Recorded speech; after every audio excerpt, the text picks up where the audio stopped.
नमस्कार। कभी सोचा है हमारी प्लेट में जो खाना आता है वो आखिर आता कहाँ से है? आज हम ना उसी कमाल के सफर को देखेंगे, एक नन्हे से बीज से लेकर हमारे खाने की थाली तक। तो सवाल यही है, एक दाने का भोजन बनने तक का ये सफर आखिर है क्या? जरा सोचिए, वो एक छोटा सा नन्हा सा दाना न जाने किन किन मुश्किलों से गुजरता है, तब जाकर हमारी रोटी या चावल बनता है। सच में ये किसी कमाल की कहानी से कम नहीं है। और इस पूरी कहानी की जो बुनियाद है वो है कृषि। देखिए, कृषि का मतलब सिर्फ खेत जोतना और फसल उगाना भर नहीं है। ये अपने आप में एक पूरा विज्ञान है जिसमें मिट्टी को समझना, मौसम का मिजाज जानना और सही बीज को पहचानना पड़ता है। और हाँ, ये एक कला भी है जहाँ किसान की मेहनत और तजुर्बा रंग लाता है। अपने देश में खेती ना मोटे तौर पर दो मौसमों पर टिकी है। एक होती है खरीफ फसल जो बारिश के मौसम में उगती है, जैसे धान, और दूसरी है रबी जो सर्दियों की फसल है, जैसे कि गेहूं। तो चलिए कहानी के पहले कदम की ओर बढ़ते हैं, यानी खेत को तैयार करना। देखिए, कोई भी बीज बोने से पहले जमीन को उसके लिए रेडी तो करना ही पड़ेगा ना।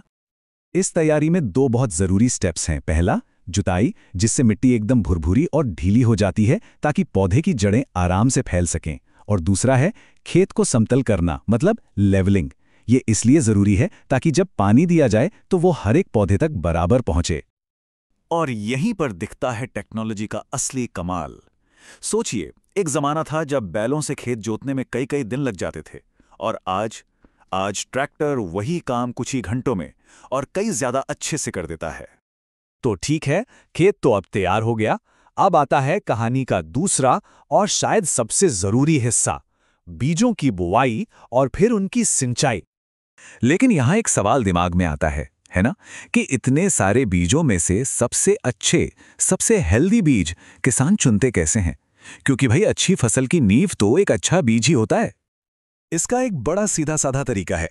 बीजों को पानी में डाल दो। जो अच्छे भारी बीज होते हैं वो नीचे बैठ जाते हैं। फिर इन चुने हुए बीजों को बीमारियों से बचाने के लिए एक तरह का ट्रीटमेंट दिया जाता है। और जहां तक बोने की बात है, जहां पारंपरिक तरीके से हाथ से बोने में बीज वेस्ट हो सकते हैं, वहीं आज की सीड ड्रिल मशीन हर बीज को बिल्कुल सही जगह और सही गहराई पर बोती है। इससे फसल भी अच्छी होती है और बर्बादी भी कम होती है। अच्छा, बीज बो दिए गए, अब उन्हें बढ़ने के लिए क्या चाहिए? पानी। और पौधों को पानी देने की इसी प्रक्रिया को हम सिंचाई कहते हैं। ये पौधों के लिए उतना ही जरूरी है जितना पानी हमारे लिए। और आजकल तो इसमें भी बहुत एडवांस तरीके आ गए हैं, जैसे ड्रिप और स्प्रिंकलर सिस्टम। ये तकनीकें कमाल की हैं। ये पानी की एक एक बूंद को सीधा पौधों की जड़ों तक पहुंचाती हैं। इससे न सिर्फ पानी की जबरदस्त बचत होती है, बल्कि उन इलाकों में भी खेती मुमकिन हो पाती है जहां पानी की कमी है। तो ठीक है, बीज अब अंकुरित हो गए, छोटे छोटे पौधे निकल आए हैं। पर असली चैलेंज तो अब शुरू होता है। अब इन नन्हे पौधों को बड़ा होने के लिए चाहिए भरपूर न्यूट्रिशन और दुश्मनों से प्रोटेक्शन। ये पोषण मिलता है दो तरीकों से। एक है खाद, जो एकदम घर के पौष्टिक खाने जैसी है, मिट्टी को धीरे धीरे लंबे समय तक ताकत देती है। और दूसरा है उर्वरक, यानी फर्टिलाइजर।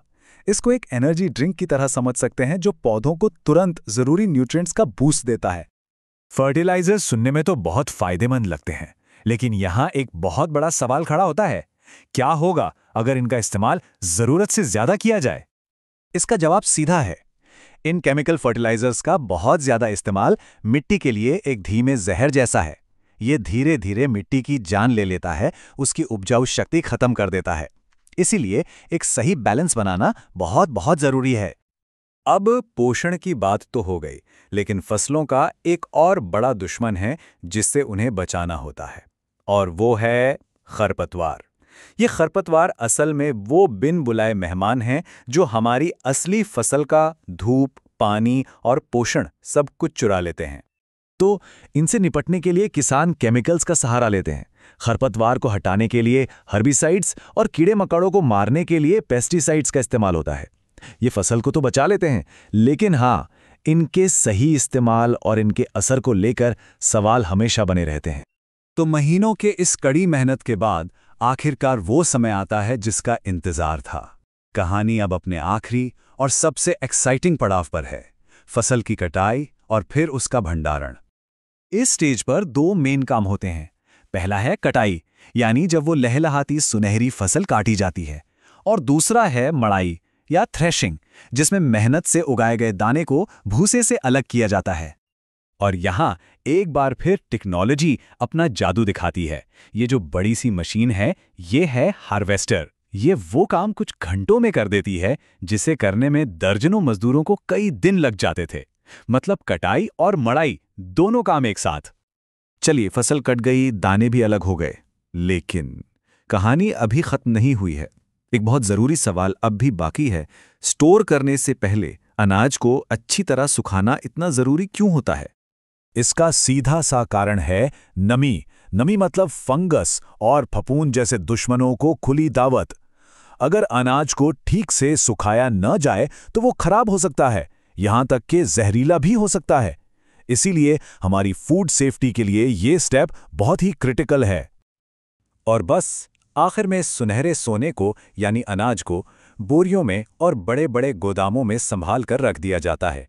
यही वो भंडार हैं जो पक्का करते हैं कि हम सब के पास साल भर खाने की कमी न हो।